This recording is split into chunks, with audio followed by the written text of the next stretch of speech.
Welcome you all, and from this video lecture we are going to start microeconomics lesson 1, and this is the lecture 1 of microeconomics. Okay, so the first thing before moving to this video lecture, the one thing I would like to tell you that economics is the most interesting subject of the world. ठीक है, जब आप economic subject के बारे में बात करते हैं तो इकोनॉमिक सब्जेक्ट आप ऐसे समझिए कि आपको इससे इंटरेस्टिंग सब्जेक्ट मिल ही नहीं सकता पूरे वर्ल्ड में। जितने भी लिस्ट ऑफ सब्जेक्ट आप निकाल दीजिए, आप फिजिक्स निकाल दीजिए, आप केमिस्ट्री निकाल दीजिए, आप कोई भी सब्जेक्ट निकाल दीजिए, आपको इकोनॉमी से ज़्यादा इंटरेस्टिंग सब्जेक्ट मिल ही नहीं सकता। क्यों? क्योंकि इकोनॉमी जो है कंटिन्यूसली आपके अराउंड है। ठीक है, हमेशा आपके इर्द गिर्द सारी चीज़ें होती हैं, बस आपको उसको पहचानने की देर होती है। जब आप चीज़ों को अपने आसपास देखना समझना सीख जाओगे तो आप इकोनॉमिक्स समझना सीख जाओगे, इकोनॉमिक्स के थ्योरीज, इकोनॉमिक्स के प्रिंसिपल्स, इकोनॉमिक्स को अप्लाई करना सीख जाओगे। ठीक है, लेकिन उसके पहले जो है हमको इस चीज़ को जानना ज़रूरी है कि इकोनॉमिक्स में हम लोग पढ़ते क्या हैं। ठीक है, इकोनॉमिक्स क्या है? देखिए, अगर मैं बात करूँ तो इकोनॉमिक्स सबसे टफ सब्जेक्ट है, सबसे toughest subject of the world के बारे में जब बात करी जाए तो या तो आपके दो ही सब्जेक्ट सबसे टॉप पे आते हैं, एक है आपका इकोनॉमिक्स और एक है आपका साइकोलॉजी। ठीक है, साइकोलॉजी क्यों होता है? साइकोलॉजी में आपको पता है कि psychology is all about reading once mind. ठीक है, साइकोलॉजी में क्या है कि आपको एक बंदे का दिमाग पढ़ना होता है, और हमें पता है कि ब्रह्मांड पढ़ना और एक बंदे का दिमाग पढ़ना मतलब to study about the universe and to study about a human brain, both are the equivalent to one another. Okay, in the same way economics is also a very vast subject. ये केवल एक subject नहीं है, बल्कि आप ऐसे बोल सकते हो ये आपका एक वे ऑफ लिविंग भी है। क्यों? क्योंकि इकोनॉमिक्स में you have to study the consumer behaviour. समझिए, you have to study the consumer behaviour, you have to study the human nature. आपको ह्यूमन नेचर पढ़ना है, आपको ह्यूमन नेचर समझना है, आपको कंज्यूमर का बिहेवियर समझना है। और देखिए, यहाँ पे हम साइकोलॉजी में फिर भी चलिए हम किसी एक के बारे में बात करते हैं, किसी एक जैसे ग्रुप के बारे में बात करते हैं, लेकिन हम जब इकोनॉमी के बारे में बात करते हैं तो इकोनॉमी में आप सोच लीजिए कितने कंज्यूमर्स हैं।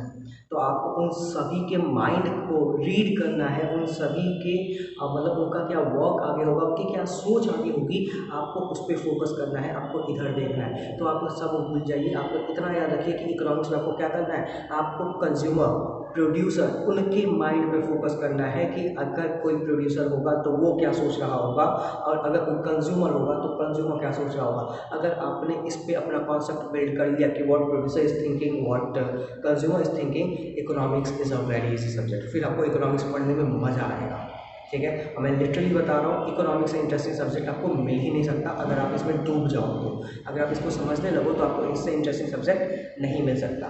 चलिए, अब बातें बहुत हो गई, इंट्रो बहुत हो गया, अब आते हैं अपने सब्जेक्ट पे और अब आते हैं अपने टॉपिक पे। ठीक है, तो जैसा कि आपका जो बुक है T R Jain and VK Ohri, तो उसमें आपका फर्स्ट चैप्टर ही है इकोनॉमिक्स एंड इकोनॉमी। ठीक है, तो यहाँ पे ब्रीफ इंट्रो दिया गया है कि इकोनॉमिक्स क्या होता है और इकोनॉमी क्या होता है। अब आप इसको थोड़ा और अच्छे से समझने की कोशिश करेंगे तो सबसे पहले हम फोकस करते हैं किस पे? इकोनॉमिक्स पे, कि इकोनॉमिक्स क्या है।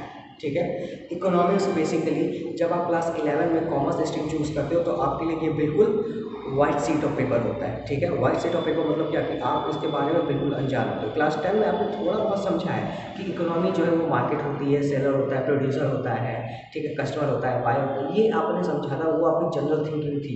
वो आपका 0.01% भी नहीं है अगर मैं इकोनॉमिक्स के पर्सपेक्टिव से बात करूँ। इवन दो आप लोग क्लास 11-12 में केवल तरीका समझोगे कि इकोनॉमिक्स पढ़ना कैसे है, और इकोनॉमिक्स इतना वास्ट सब्जेक्ट है वो आप सोच भी नहीं सकते, क्योंकि इकोनॉमिक्स में आप इकोनॉमी पढ़ते हो। ठीक है, अब इकोनॉमी क्या होती है उसके बारे में जब हम इकोनॉमी पे आएंगे तब बात करेंगे, तो इसीलिए इस वीडियो लेक्चर में अपनी कंटिन्यूटी बनाए रखिएगा। ठीक है, और जितने भी डेफिनेशंस वगैरह यहाँ पे आपको मिलेंगे उन सभी को अपने नोटबुक में नोट करते रहिएगा, जब आप रिवीजन करेंगे तो आपको बहुत हेल्पफुल होगा। ठीक है, अब बढ़ते हैं आगे। अब सबसे पहले हम बात करते हैं इकोनॉमिक्स क्या है। तो इकोनॉमिक्स देखिए, it is the study of human behaviour. ये क्या है? स्टडी है किसका? ह्यूमन बिहेवियर का। It is the study of human behaviour concerned with what? Concerned with the allocation of scarce resource. Allocation of what? Scarce resource in such a manner that they can satisfy their needs and wants. They can satisfy their needs and wants. अब इसको definition को थोड़ा सा मैं explain कर रहा हूँ, इसको थोड़ा सा कंसंट्रेशन से समझिएगा।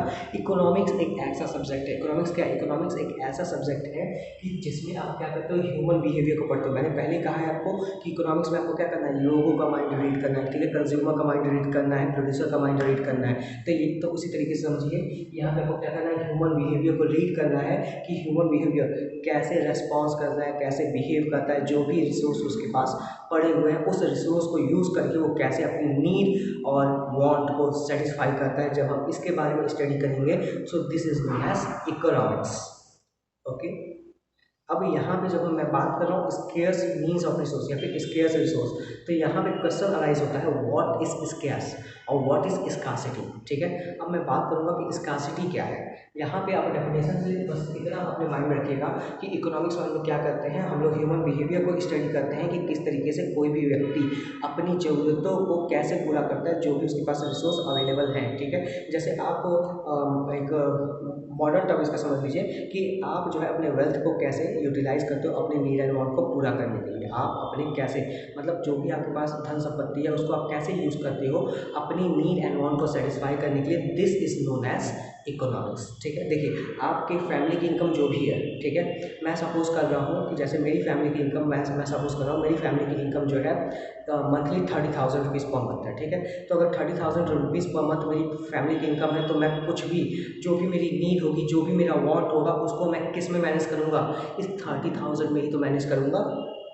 समझिए, और मैं अगर दूसरा एग्जांपल आपको देता हूँ कि अगर सपोज करिए आपकी पॉकेट मनी 1,500 पर मंथ है, अगर आपकी पॉकेट मनी कितनी है 1,500 पर मंथ, तो रिसोर्स आपके पास क्या है, मॉनिटरी रिसोर्स क्या है आपके पास, केवल 1,500 रुपये है। ठीक है, कितना मनी है आपके पास, 1,500 मनी है। अब आप क्या करोगे, पूरा महीने भर पूरा मंथ आप जो है वो किस में निकालोगे, जो भी आप रिसोर्सेज परचेज करोगे, कुछ भी परचेज करो, टॉफ़ी, बिस्किट, XYZ थिंग, आप कुछ भी आइटम अपने लिए कंज्यूम करते हो, परचेज करते हो, तो आपको क्या ध्यान में रखना होगा, आपको ध्यान में रखना होगा आपके पास जो रिसोर्स है, जो वेल्थ है वो कितने हैं, 1,500 हैं। तो आपको 1,500 रुपये में ही अपनी नीड्स एंड वांट्स को कंप्लीट करना है। अब थोड़ा थोड़ा आइडिया मेरे ख्याल से अब आपका डेवलप हो रहा होगा इकोनॉमिक्स क्या है। तो इकोनॉमिक्स क्या है, study of consumer behaviour, how they fulfil their need and want with the available resources with them. जो भी उनके पास रिसोर्स है उस रिसोर्स को यूज़ करके वो कैसे अपनी ज़रूरतों को पूरा करते हैं, इसके बारे में जब हम लोग स्टडी करते हैं तो इसको हम क्या बोलते हैं, इसको हम बोलते हैं इकोनॉमिक्स। अब देखिए यहाँ पे हमने बात करी थी स्केयर्स रिसोर्स। ठीक है, स्केयर्स रिसोर्स, अब स्केयर्स मतलब समझिए, स्केयर्स मतलब होता है कमी। ठीक है, तो इकोनॉमिक्स की स्टडी करने की जरूरत हमको जो पड़ती है तो वो पड़ती है किसकी वजह से, स्कार्सिटी की वजह से। किसकी वजह से पड़ती है, स्कार्सिटी की वजह से। ठीक है, अब यहाँ पे बात करेंगे कि स्कार्सिटी क्या है, व्हाट इज स्कार्सिटी। तो स्कार्सिटी समझिए, when the availability of resources is less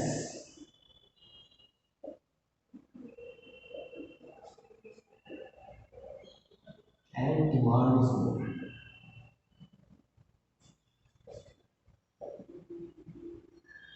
and demand is more. यहाँ पे क्या है कि जो आपकी अवेलेबिलिटी है रिसोर्सेज की, मतलब जो भी आपके पास रिसोर्स है वो क्या है, वो कम है, लेकिन इसकी डिमांड क्या है, इसकी डिमांड बहुत ज़्यादा है, उस रिसोर्स की डिमांड बहुत ज़्यादा है। तो इस सिचुएशन को क्या कहेंगे, इस सिचुएशन को हम कहेंगे स्कैरसिटी। और देखिए अगर आपके पास रिसोर्सेज की कमी नहीं होती, मतलब अगर आपके पास अनलिमिटेड मनी होता, पॉकेट मनी की मैं बात कर रहा हूँ, अगर आपको अनलिमिटेड पॉकेट मनी मिलती, मतलब 1,000 करोड़ जो भी आप चाहो, जितने पैसे चाहो, अगर आपको उतने पैसे मंथ में मिलते, तो क्या आपको क्या कभी रिसोर्स की कमी पड़ती, आपको जब रिसोर्स की कमी नहीं पड़ेगी से दैट, क्या आपको कभी वो वेल्थ की कमी पड़ती, पॉकेट मनी की कमी पड़ती, कभी नहीं पड़ती। तो फिर आप खर्च कैसे करते, फिर तो आप ऐसे खर्च करते कि जैसे आपसे अमीर इंसान कोई है ही नहीं।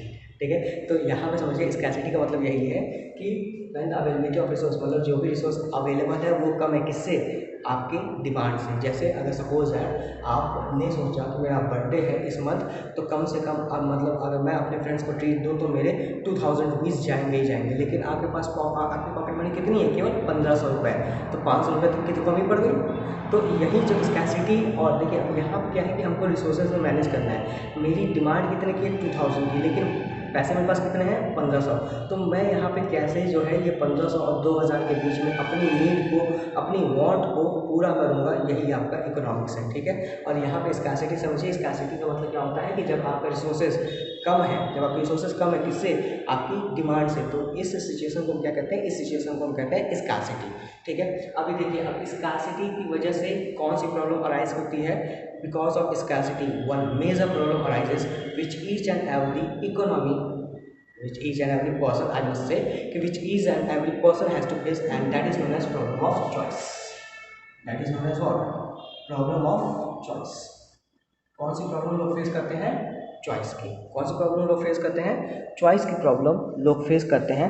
अब मैं यहाँ पे जब चॉइस के बारे में बात करूँगा तो चॉइस में समझिए, चॉइस का मतलब क्या होता है, चॉइस हम बोल सकते हैं कि it is a process of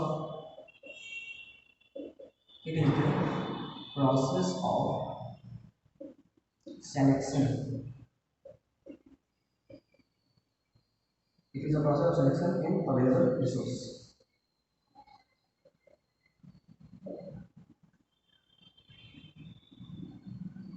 ठीक है, मतलब जो भी आपके पास रिसोर्स अवेलेबल है, मतलब क्या है, जो भी आपके पास रिसोर्स अवेलेबल है उस रिसोर्स से आप क्या चीज़ सेलेक्ट करोगे। ठीक है, जैसे मैं अगर आपको एक एग्जांपल दूँ, ठीक है, अगर मैं आपको एक एग्जांपल दूँ, तो suppose that you have only 10 rupees in your pocket. Okay, I'm just giving you an example. You have only 10 rupees in your pocket and you are feeling hungry. You are feeling hungry. You have two items to consume. One is biscuit and one is chocolate. तो आप जो है अपना ये resource, अपना ये 10 रुपये इस पर कंज्यूम करोगे। जब आपको बहुत ज़्यादा भूख लगी है तो डेफिनेटली आप बिस्किट को प्रेफर करोगे, चॉकलेट को प्रेफर नहीं करोगे। क्यों? क्योंकि आपको पता है कि आपकी ज़रूरत को सेटिस्फाई कौन करेगा, आपकी ज़रूरत को सेटिस्फाई करेगा बिस्किट। ठीक है, इस कॉन्सेप्ट को हम लोग आगे और अच्छे तरीके से पढ़ने वाले हैं, तो यहाँ पे मैं इसको ज़्यादा स्ट्रेच नहीं करता हूँ। ठीक है, और फिर आगे बढ़ते हैं। तो स्कैसिटी में समझिए कि ये क्या है, ये एक ऐसा प्रोसेस है, किसका, सिलेक्शन का प्रोसेस है, कि आपके पास जो भी रिसोर्सेज दिए गए हैं उसमें आप जो है क्या सेलेक्ट करते हो। ठीक है, अब ये जो अराइज होता है, ठीक है, अब ये देखिए, अब ये जो चॉइस अराइज होता है, ये क्यों अराइज होता है, ये भी एक प्रॉब्लम है। मैंने क्या कहा, मैंने कहा है प्रॉब्लम ऑफ चॉइस। ठीक है, ये आपका क्या है, प्रॉब्लम ऑफ चॉइस। और प्रॉब्लम ऑफ चॉइस अराइज क्यों होता है, it arises because, it arises because A, resources are scarce in nature,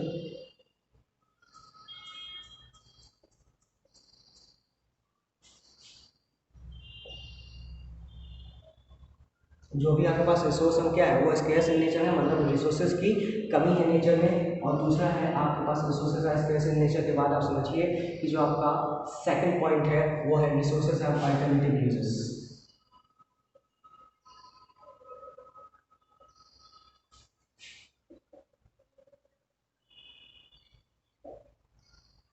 ठीक है, इसको समझिए कि आपका क्या है कि रिसोर्सेज क्या है, रिसोर्सेज आपके स्कैर्स है, स्कैर्स मतलब रिसोर्सेज की हमेशा कमी रहती है। और साथ ही दूसरी चीज़ क्या है, रिसोर्सेज हैव अल्टरनेटिव यूजेस, जो भी आपके पास रिसोर्स है उसका अल्टरनेटिव यूज़ है, उसको आप एक तरीके से नहीं डिफरेंट तरीके से यूज़ कर सकते हो। जैसे मैं एग्जाम्पल ले रहा हूँ ट्री। ठीक है, सपोज एग्जाम्पल ऑफ ट्री, तो ट्री का यूज़ आप कहाँ कहाँ कर सकते हो, आप पेड़ का उपयोग कहाँ कहाँ कर सकते हो, you can get the firewood. ठीक है, जलाने के लिए लकड़ी ले सकते हो, फर्नीचर बना सकते हो, हाउस बिल्ड कर सकते हो, पेपर बना सकते हो इससे। ठीक है, तो या इसको आप प्लांट करके इसके फ्रूट्स को आप जो है कंज्यूम कर सकते हो। आप इससे जो है खड़ी धूप में मैं यूँ कहूँ कि आप सेड ले सकते हो। डिफरेंट तरीके हैं, मतलब डिफरेंट इसके यूजेस हैं। ठीक है, ट्री का कोई एक यूज़ नहीं है, ट्री के क्या डिफरेंट यूज़ हैं। तो बेसिकली जो ये चॉइस प्रॉब्लम अराइज होती है, तो चॉइस आपकी प्रॉब्लम इन दो की वजह से अराइज होती है कि आपको क्या करना पड़ता है, आपको सेलेक्ट करना पड़ता है। आपको क्या करना पड़ता है, आपको सेलेक्शन करना पड़ता है कि आप किस रिसोर्स कि आप रिसोर्स में से किस नीड एंड वांट को सबसे पहले फुलफिल करोगे। ठीक है, मैंने एग्जांपल दिया था ना बिस्किट और चॉकलेट का, तो आपका फोकस किस पे गया, बिस्किट पे गया। बिस्किट पे फोकस क्यों गया, उसकी क्वांटिटी ज़्यादा है, भाई मेरे को भूख लगी है तो मैं तो बिस्किट ही खाऊंगा। ठीक है, क्यों, उसकी क्वांटिटी ज़्यादा है। तो समझिए कि आपको अपने रिसोर्सेज को क्या करना था, यूज़ करना था। तो यहाँ पे आपकी चॉइस आ गई। चॉइस क्या आई, चॉइस आपकी इसलिए आई क्योंकि आपके पास केवल 10 रुपये हैं और वो 10 रुपये से आप कुछ भी खरीद सकते थे, लेकिन आप क्या खरीदोगे, आप बिस्किट ही खरीदोगे क्योंकि वो आपकी नीड एंड वांट को जल्दी सेटिस्फाई करेगा। So basically these are the whole concept of the economics, scarcity and choice. ठीक है, अब मैं बात करने वाला हूँ टाइप्स ऑफ इकोनॉमिक्स की। अभी तक तो हमने बात करी क्या, इकोनॉमिक्स की बात करी, स्कार्सिटी की बात करी, चॉइस की बात करी, और अब मैं बात करने वाला हूँ टाइप्स ऑफ इकोनॉमिक्स। ठीक है। तो इकोनॉमिक्स के टाइप्स देखते हैं। बात करते हैं टाइप्स ऑफ इकोनॉमिक्स की। तो देखिए अभी तक हमने पढ़ा प्रॉब्लम ऑफ चॉइस। अभी तक हम कहा थे प्रॉब्लम ऑफ चॉइस में। तो देखिए ये जो चॉइस की प्रॉब्लम है तो क्या किसी एक की है या सबकी है?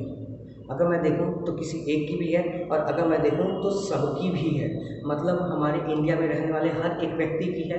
ठीक है। अगर मैं इंडिविजुअल लेवल की बात करूं तो प्रॉब्लम ऑफ चॉइस मेरी भी है, और प्रॉब्लम ऑफ चॉइस जो है पूरे इंडिया में जितने भी सिटीजन हैं उनकी भी है। तो अगर मैं प्रॉब्लम ऑफ चॉइस को इंडिविजुअल के लेवल पे पढ़ूंगा, समझिए, when we study the problem of choice at an individual level, तब इसको हम क्या बोलेंगे? और जब हम ये प्रॉब्लम ऑफ चॉइस को हम बड़े लेवल पे पढ़ेंगे तब क्या बोलेंगे? इसी में आपका आंसर छिपा है। अब आप बड़े ध्यान से देखिएगा, ठीक है। When we study the problem of choice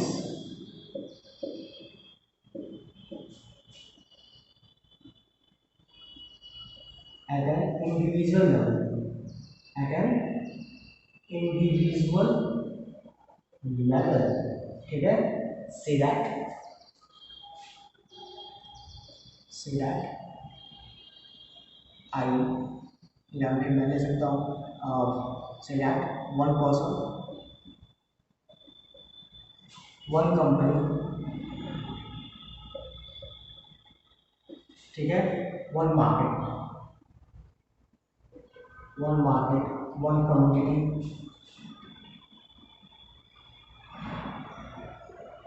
one community. मतलब कि जब मैं बात कर रहा हूँ किसकी? प्रॉब्लम ऑफ चॉइस की एक इंडिविजुअल लेवल पे, मतलब एक पर्सन, एक कंपनी या एक मार्केट या एक कमोडिटी के लेवल पे जब मैं बात कर रहा हूँ, then it is called what?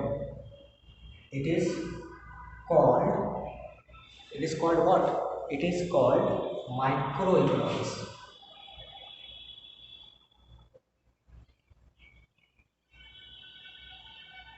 It is called what? It is called microeconomics. That means when we study the problem of choice at an individual level, जब हम किसी इंडिविजुअल लेवल पे प्रॉब्लम ऑफ चॉइस को study करते हैं, चाहे हम किसी एक व्यक्ति के बारे में बात करें, चाहे हम एक कंपनी के बारे में बात करें, चाहे हम एक मार्केट के बारे में बात करें, चाहे हम एक कमोडिटी के ही बारे में क्यों ना बात करें, तो इसको हम क्या बोलेंगे? इसको हम बोलेंगे माइक्रो इकोनॉमिक्स। ठीक है। फिर हम बात करते हैं when we study the problem of choice at a country level, at a country level, then it is termed as what? Then it is termed as macroeconomics. Then it is termed as what? Macroeconomics। ठीक है। मतलब जब तक हम किसी एक के बारे में पढ़ेंगे, जब तक हम क्या किसी एक व्यक्ति के बारे में पढ़ेंगे तो वो मेरा क्या कहलाएगा? माइक्रो कहलाएगा। और जब हम जो है पूरी कंट्री के इकोनॉमिक्स के बारे में पढ़ेंगे, पूरे कंट्री में क्या प्रॉब्लम ऑफ चॉइस चल रही है, जब हम इसके बारे में पढ़ेंगे तो वो आपको क्या कहलाएगा? मैक्रो कहलाएगा। अब इसको याद करने का ट्रिक देख लीजिए। यहाँ पे क्या लगा है? I, and I stands for individual. I stands for what? I stands for individual. और वहीं यहाँ पे क्या है आपका? ए मतलब ऑल। मैं ए से क्या डिनोट कर सकता हूँ? मैं ए से डिनोट कर सकता हूँ ऑल। मतलब जब मैं सभी के बारे में बात करूँगा तो वो मैक्रो कहलाएगा, और जब मैं किसी एक के बारे में बात करूँगा तो वो माइक्रो कहलाएगा। ठीक है। आई थिंक सो कि अब आपका कॉन्सेप्ट डेवलप हो गया कि माइक्रो इकोनॉमिक्स क्या है और मैक्रो इकोनॉमिक्स क्या है। अब इसके बारे में जो बेसिक डिफरेंसेस हैं वो अब आपको इस वीडियो में अभी के बाद आपको नेक्स्ट स्लाइड में आपको मिल जाएंगी कि what are the differences between the micro economics and macro economics. ठीक है। आप उनको बहुत अच्छे से एक बार पढ़िएगा, और अगर किसी भी पॉइंट ऑफ डिफरेंस में अगर आपको प्रॉब्लम होती है तो feel free to write your question in the comment section. Okay, चलिए अभी इसको आप नोट कर लीजिए।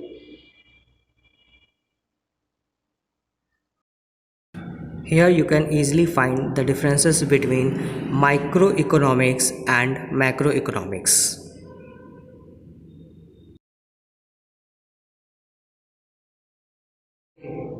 जब हमने लेवल ऑफ इकोनॉमिक पे डायरेक्ट कर लिया कि जब हम किसी एक व्यक्ति विशेष के बारे में बात करेंगे तो वो माइक्रो कहलाएगा, लेकिन जब हम सभी के बारे में बात करेंगे तो मैक्रो कहलाएगा। लेकिन अब यहाँ पे मेरा आता है आइडियोलॉजी। ठीक है, अगर मैं आइडियोलॉजी पे बेस जाऊँ, ठीक है, अगर मैं थिंकिंग पे बेस जाऊँ, तो तब भी मेरा दो टाइप का इकोनॉमिक्स अभी और डेराइव होता है, ठीक है। I think so micro macro आप समझ गए होंगे। माइक्रो इकोनॉमिक्स आपको क्लास 11 में पढ़नी है for CBSE, and for ICSE आपको जो है माइक्रो और मैक्रो दोनों क्लास 12 में पढ़नी है, लेकिन सीबीएसई के लिए माइक्रो आप पढ़ोगे क्लास 11 में और मैक्रो आप पढ़ोगे क्लास 12 में, ठीक है।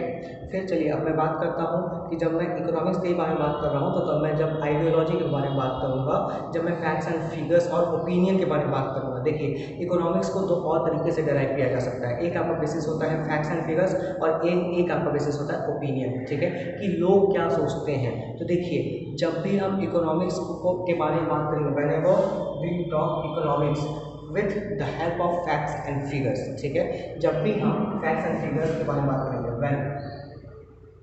when economics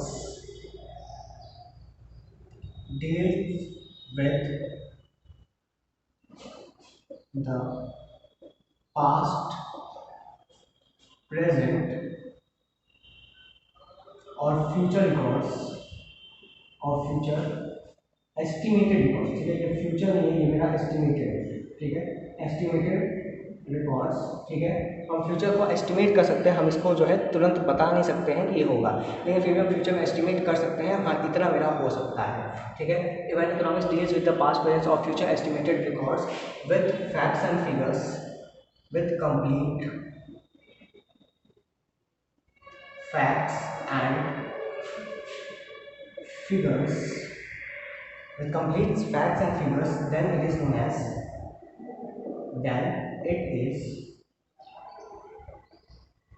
known as what?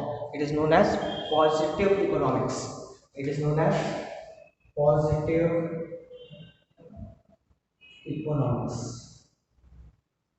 मतलब जब कभी भी हम लोग इकोनॉमिक्स को स्टडी करेंगे, किसके बिहाफ पे, हमारे पास प्रेजेंट या फ्यूचर में जो है क्या हुआ है, कितना घटा बढ़ा है, हमारे पास उसका कंप्लीट रिकॉर्ड है, तो जब हम इसके बारे में बात करेंगे तो इस टाइप के इकोनॉमिक्स को हम क्या बोलेंगे, पॉजिटिव इकोनॉमिक्स बोलेंगे। जैसे एग्जाम्पल समझिए, ठीक है, एग्जाम्पल समझिए, द रेट ऑफ, या फिर मैं ले सकता हूँ पॉवर्टी ले सकता हूँ, ठीक है, India's 22% population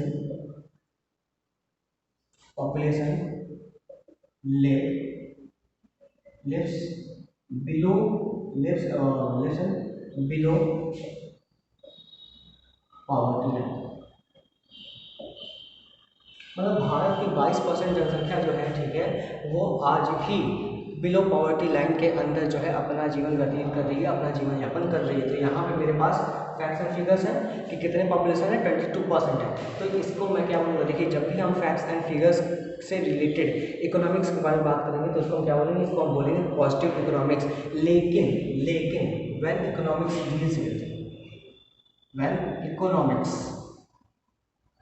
डील्स विद